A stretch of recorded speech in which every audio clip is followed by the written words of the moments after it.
All you have to do is to decide within yourself what you want. Now, what would you do if it were true? Would you wear a ring on the one finger, which would imply that someone placed it there, one that you admire? Well, then, wear it there. Don't wear a physical ring. Put it on just as though he had placed it there, and sleep feeling that which you are feeling as real.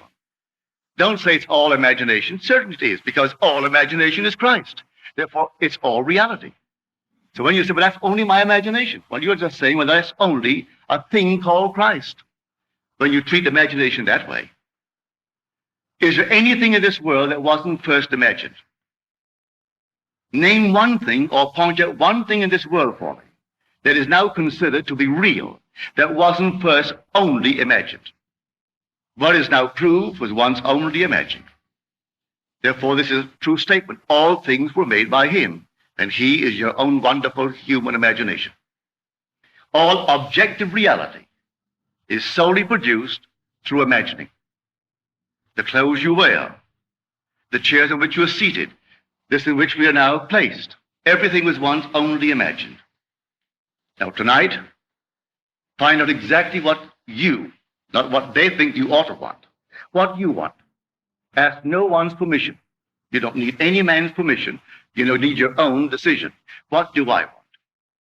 Now, what would it be like if it were true? What would I feel like were it true? Now catch the mood and try to give that mood all the sensory vividness of reality, all the tones of reality, and then sleep in it, just as though it were true. And then await the inevitable. The inevitable is you're going to resurrect it and objectify it on the screen of space. And then the world will call it real.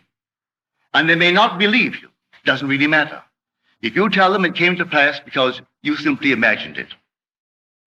Now, they'll point to the series of events that led up to it. And they will give credit to the bridge of incident across which you walk towards the fulfillment of that state. And they'll point out some physical thing that was the cause. No, the cause is invisible, or the cause is God. And God is invisible to mortal eye. Who knows what you're imagining? No one knows. But you can sit down and imagine, and no one can stop you from doing it. But can you give reality to the imagined state? If you do, yes, a bridge of incident will appear in your world. And you'll walk across some series of events leading up to the fulfillment of the imaginal state. But don't give causation to any physical step that you took towards the fulfillment of it. You imagined yourself having a marvelous business. And then comes the day a building is for sale, and you haven't a nickel towards it. And not a total stranger, but a man comes in and asks you quite in a friendly manner, are you going to buy it? And knowing you don't have a penny, you say to him, as you would a friend to a friend, with what? And then he said, well, I have money. It's only in the bank drawing nothing. You say, well, I have no collateral. But he said, I've watched you. You're an honest person. Your family, they're honest. I think they are. Would you like me to buy it for you? I'll get my lawyer to bid for it. If they knew that I'm bidding, that I have money, they'll bid me up. And so I get it at the very lowest price by getting a lawyer who represents more than one client, and they do not know who he represents, and he'll bid for it. Are you willing to take it regardless of the price? And you say, yes, I'll take it. But I have no collateral. All I need is your signature, that you will simply pay 6% on whatever the price is, and then reduce that principal over a period of 10 years. Agreed? Yes. But then sign this, and we'll see if we can buy it. That day, you owned the building. And you didn't have one nickel when you owned the building that day. You only had your signature on a piece of paper. At the end of 10 years, you repaid the man his principal. You reduce it every year, paying him 6% on the remaining principal, and reduce the entire thing at the end of 10 years. That man dies 20 years later and leaves you $150,000 in cash, tax-free, and a couple of homes and many personal belongings. In the meanwhile, you continue in that business, and it multiplies and multiplies. And that year was 1922, 1924. This is now 1968. That building, I'm speaking factually, That building in 1924 is now gone. He paid only $50,000 for it. It was repaid and repaid. A bank 3 years ago bought the property, because the building was rotted, bought the property for $840,000 in cash and no capital gain, from $50,000 to $840,000. In the meanwhile, the business has expanded into all the other islands, so that today you couldn't buy them out for $15 million. All in imagination. And this goes back to the imagination that preceded this man's offer to buy the building. For the young man seeing this building and entertaining a thought that the present owners deceived his father, and through deception got him out of a partnership, a junior partnership. And he was moved not to get even, but to prove that he really had something within him and could be a success in spite of their deception. And so every day he would see on that marquee not their name, but his own family's name. And he would see it in his mind's eye, because you could not take their name and transliterate it and make it spell this man's family's name. But he saw it. And in his mind's eye, he saw that name, which, if true, would imply the family owned it. He did it every day, twice a day, for 2 years. And then came this sudden, out of the nowhere. And the whole thing was made possible, and today they're all over the islands. And they have no partners. They've never taken in one partner, never sold one bit of stock outside of a family ownership. All by imagination. Now, I know what I'm talking about because I'm a member of that family. I'm speaking of my own family. This is not hearsay. I know it. My second brother, Victor, was the one in whose imagination this whole thing began to bloom. And he still works all by imagination. He knows what he wants, and then after having decided in himself, that's what I want, and that's good for the business, he then in his mind's eye, he appropriates it. And then let things happen. As told us in Scripture, the vision has its own appointed hour. It ripens, it will flower. If it be long, then wait, for it is sure, and it will not be late. Read that in the book of Habakkuk. Here is the true translation of that passage in Habakkuk. So when you know what you want, remain faithful to that assumption. And the assumption, though at the moment, is denied by your senses and denied by reason, if you persist in it, it will harden into fact. Are we not told that God calls a thing that is not seen as though it were seen, and then the unseen becomes seen? He calls everything from the unseen into the seen in this simple manner, for he is the resurrecting power. So if I assume that I am, I don't have to have evidence to support it. I assume that I am. I am what? Well, I name it. And having given it a name, given it form, given it definition, remaining in it, I resurrect it.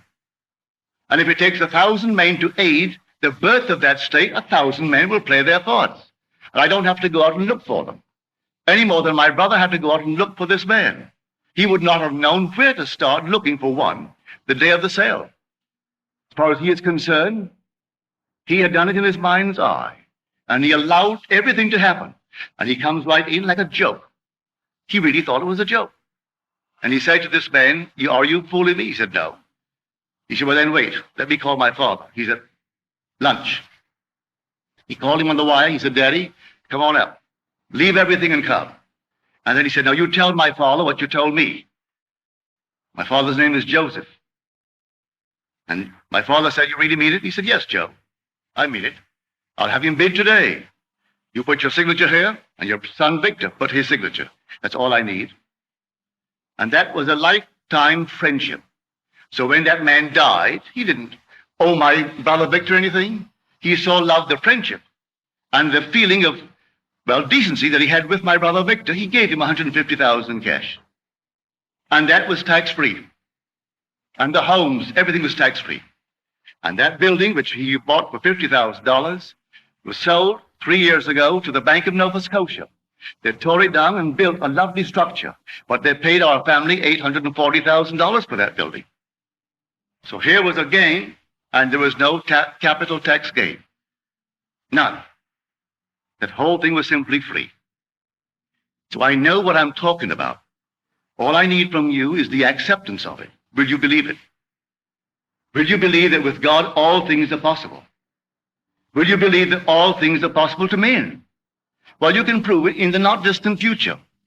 But you are the operant power. It will not work itself. If you dare to assume this very night that you have a better job than you now hold, or that you have a larger income, you may be fired tomorrow. Don't be concerned. On reflection, you'll see it was necessary to move you towards the fulfillment of your assumption. You could be fired, and I wouldn't bat an eye if you told me tomorrow, well, I did what you told me. You know what happened? I was fired. I have seen that. It takes someone to fire you to get you into a better job. I have seen that time and again. I wouldn't go out and quit the job. You may be promoted in the job, or you may be invited by some other concern that is competitive to join them. I do not know how it happens. I only know if you remain faithful to the assumption, it's going to happen, and you're going to be promoted towards the fulfillment of the state that you have dared to assume that is yours.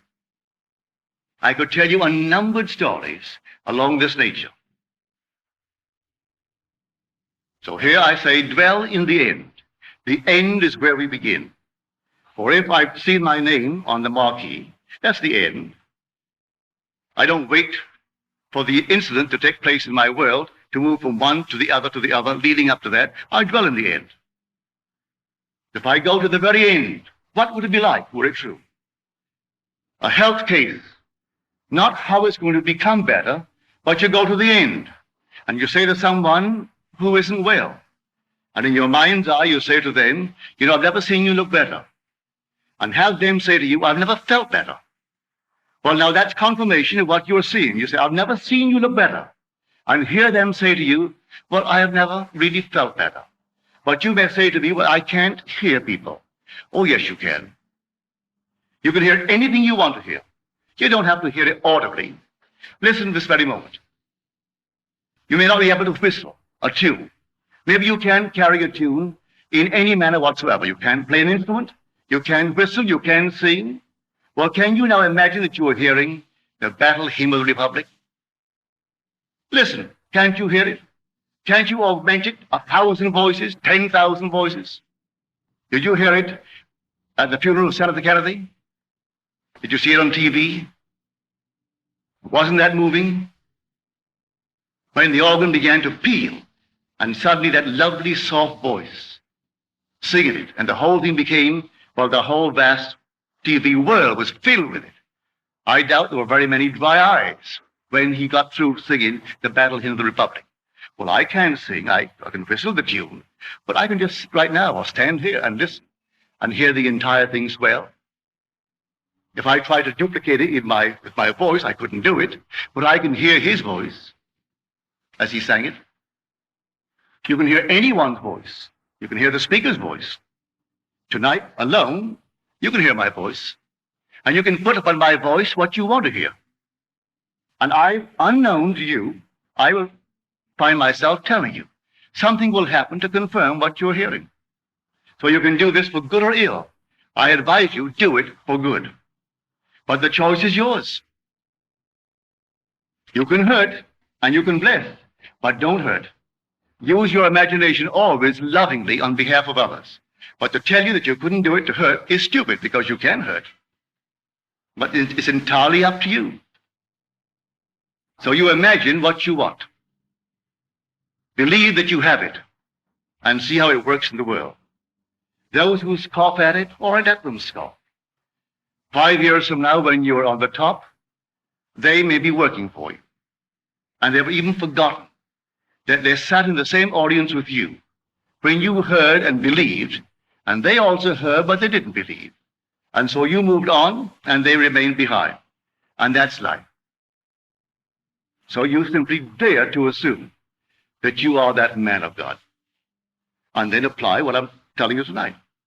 And may I tell you, in the not distant future, in the immediate present, it'll work. If you don't falter and do not change the assumption, if you remain faithful to the assumption, it will harden into fact. Because imagining creates reality. It does. Now let us go into the silence.